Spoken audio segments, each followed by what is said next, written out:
Welcome into SWOSUathletics.com. John Little here with Karl, Hodge, senior running back for the SWOSU Bulldogs, getting ready for the last game of the 2014 season, going up against Northwestern Oklahoma State on Saturday. And man, Karl, last game in your career. Can you believe it, man? Yeah, I can. I've definitely been here long enough. So. Yeah, 6 years to make you realize when the ending is coming. Man, I can't believe that, you know, and with that being the case, you know, do you start to look forward to the end in some ways, or is it all just trying to make this last as long as possible in this final semester? To be honest, it's bittersweet. You know, you don't plan on getting your 4-year degree in 6 years, but, you know, I love football, and, you know, definitely it coming to an end is definitely going to hurt, but, you know, I've seen it coming, and, you know, it's after 6 years, it's time for a change. I understand, and there's no doubt that you're a better player when you first got here, but compare yourself as a man coming in as an 18-year-old or whatever, and now 6 years later. Well, coming in, you know, I was just really trying to figure out what college football was about, and getting used to the pace. It was a faster pace. Competition is obviously a lot tougher, and you have to commit a little bit more. You know, I tell people who, you know, played high school football but didn't make it to college that you really have to be dedicated and you really have to love the sport, because you have to sacrifice a lot to, you know, maintain your position on the team and, you know, to work and excel and be where you want to be. I'm sure there are a lot of people that you played with in high school. I'm sure we'll hear from Devin in a little bit as well, that, you know, there are probably guys that didn't go into college ball that are like, man, I could have done that, man, I could have been so good. But no, it really does take a lot of commitment, and think about how many hours you put into it. I mean, that's hours in your life you're not going to get back, but what'd you get out of it in the end? Well, looking back, football is like a shorter version of life to me, because you're going to go through adversity, and one big thing that I took away from playing the sport of football is how to deal with adversity. You know, knowing that, you know, things are not always going to go as planned, but it's about how you pick up and keep going and finish, which will determine your outcome. Well, and this year certainly has been like that for you guys, but you did pick up a win in that last game at Southern Nazarene, a game that was really good for you statistically, but even better for your team just to get that, you know, monkey off your back with 5 straight losses. Entering overtime, I'm sure you were calling for the ball, wanting the ball in your hands, things like that. What happened on that final play to help get you in the end zone? Well, I remember the play was a lead left. And the blocker, Lance, he went through the A-gap and got his defender. And I noticed somebody else coming through the A-gap as well. So I just cut back, and I seen Brad Smithy get a big block that helped out. And also Juice, Brian Robinson, he helped out on the edge. And once he sealed his block, it was off to the races, and I was able to finish off. Absolutely, and I'm sure that it's got to be just like wiping sweat off your brow off that one. I mean, you guys are really, really close to taking the loss in that game. But as far as what's worked for you in the running game this year, what have you liked about this season? Because your numbers really have been pretty good with 800 yards through 9 games. The biggest thing is just me having confidence and knowing that to have the same returning line from last year, that we're capable of getting the job done.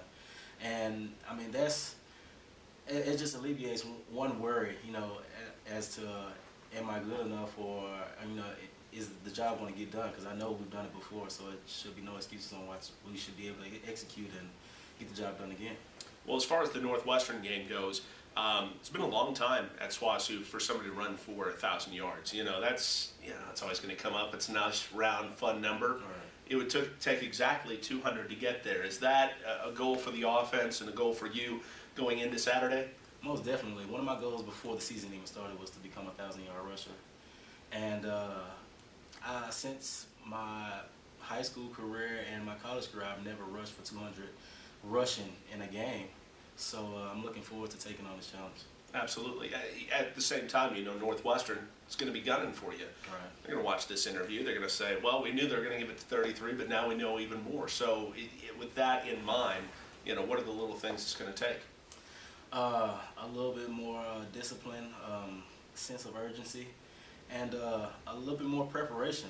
I feel like it was good that we had a bye week so we can kind of recuperate, get our bodies back, and also to get the extra hours of film in. And I feel like us scouting them a little bit more will definitely help out on Saturday.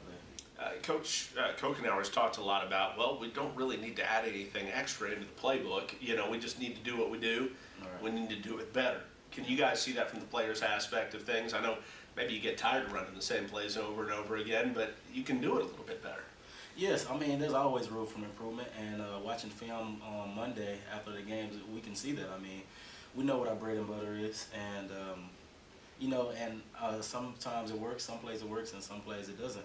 And I never really get tired of the same play working on me. As long as it works for me, I mean, it's happy-go-lucky for me. So, yeah, I'm definitely really more ready for the plays that we're going to get together and run on Saturday, and I'm looking forward to seeing the outcome. Well, fast forward to the end of the game with me for a second.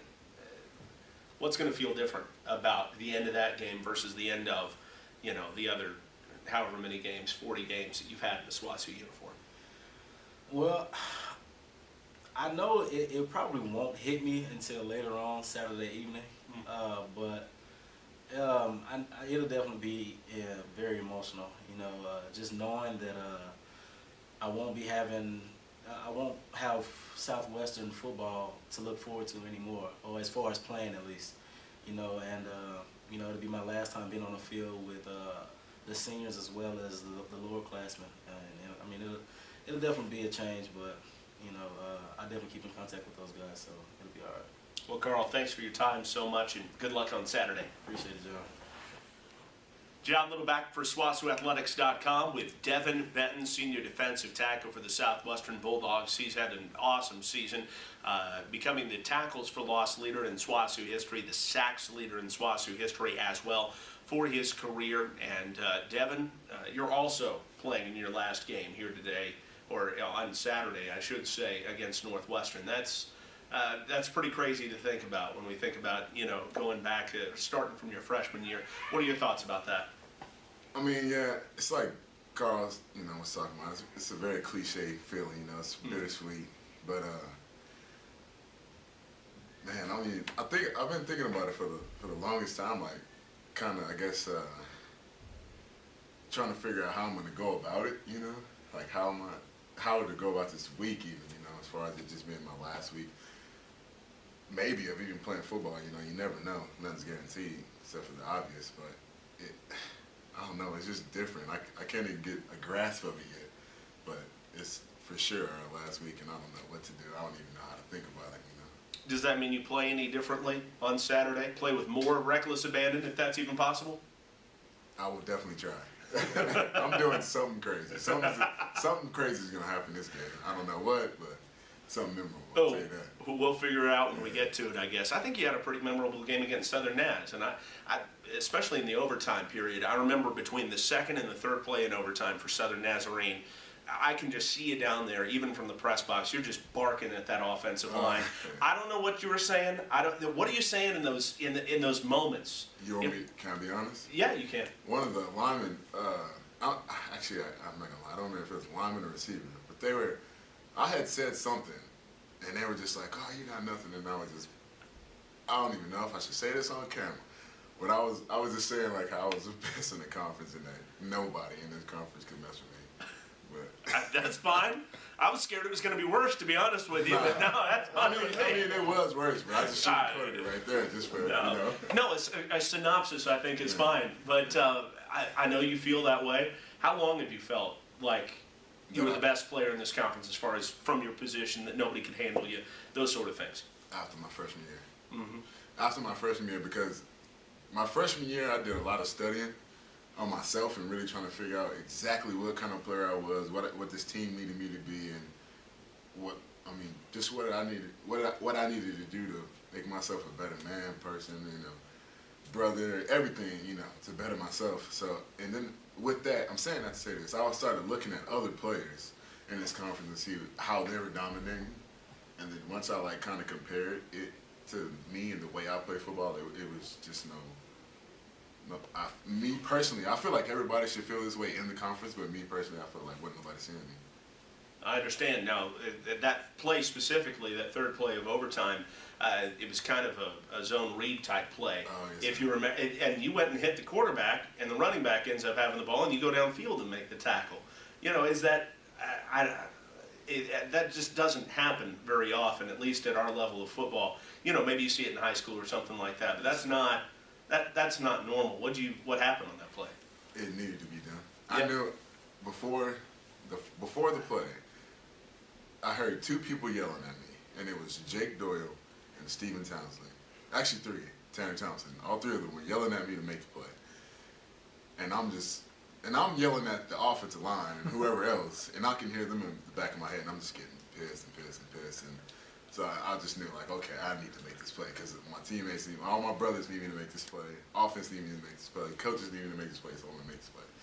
And when I realized that he didn't have the ball, I was like, God, I messed up. So just so happened I turned around and he was right there. I was like, let me go ahead and make this play. So. And that's how it happened. Held him to a field goal, and then Karl takes over on the next play. I mean, it's kind of a microcosm of your career, and I know you're, despite the thing about being the best in the conference, I know overall you're a pretty humble guy, and yes, you don't toot your horn too much to everybody. But and you got to respect that about you. You normally just let your play kind of do the talking for you. Is that where does that come from? I guess does that start with how you were brought up? Does that start with coaches along the way? What do you think? Oh, I'm from the South. And, everybody, hear about Southern hospitality and everything like that. But that is really the way I was raised. Like, kind of just, I really just kind of keep to myself and really don't mess with too much. This year is probably the first year I've really, and I wish I had before, but this like I've been hanging out with Karl all the time, and a lot of different guys on the team, and I love it. But yeah, I wish I didn't say that on camera about what I was saying to the opponent, but that was a really emotional time in the game, and I just knew because I did not want to be tied up with them at all. No, not to Southern Nazarene. I've never said anything bad about them, but I just didn't want to be tied up with them, especially going in overtime. So I was a little upset, I think I let it get the best of me just a little bit because I usually keep my mouth shut and just play ball. But Well, it's been a fun conversation already, but let's get into Northwestern. Let's have a little bit more fun. They're a team that has been struggling along. They were able to get a big rivalry win over Southern Nazarene last week, so they're probably riding a little bit high. They had their running game was working, both the quarterback and the running back, and even a slot receiver taking one for a touchdown last week. You guys specialize in shutting down the run pretty well. What do you think about this matchup? Our D-line, BBG, is what we call ourselves. We definitely gonna take over this game. We got stats that need to be. We got as an individual group, we have goals, and we're just like this close to getting our goals. So this been the last game, and we're just gonna go ahead and make that happen. And I heard they were supposed to be bringing like bus loads of people and bands and all this crap about it. Me personally, I really could care less. I would love it to be a loud game, but they want it to be a rivalry. It's whatever. Me personally, I think ECU's are rivalries, but if they want it to be a rivalry, then they can come up with it. You're getting Karl so pumped up over there, it's not even funny. You can't even see it in the camera shot here, but Karl's walking around. He's ready to go. He's ready to go right now. I'll kind of ask you the same thing I asked Karl. Coming out of this game, what do you think it's going to be like for you after the game's over? I don't even want to think about it because I'm sure I'm not going to know what to do with myself. Like, win, lose, or draw,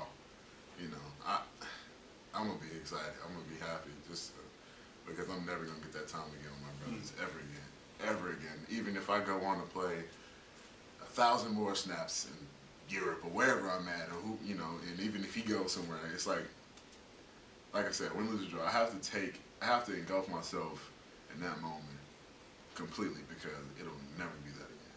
Ever. There will never be another. I cannot play another college football game. So I got to take full advantage of it. I got to take full advantage. Before, during, after.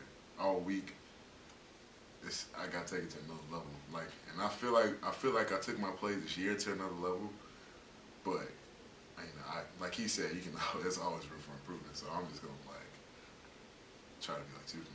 I guess. I mean, for lack of a better, like, I guess expression. Yeah, I'm yeah. Fantastic, fantastic. That's Devin Benton. You just wind him up, you let him go. That's the interview tactics that I use with him. Hey, thanks so much, man. Yes, sir. Appreciate Yes, it. sir. Thank you so much. Hey, make sure to come out and see SWOSU take on Northwestern Oklahoma State. We're trying to come up with a big-time name for this rivalry, and as soon as we get it, we'll let you know.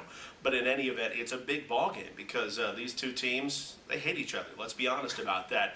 SWOSU versus Northwestern, 2 o'clock on Saturday. If you can't make it out, hey, the pregame's at 1 o'clock on 95.5 The Coyote. And again, kickoff at 2. John Little for SWOSUathletics.com.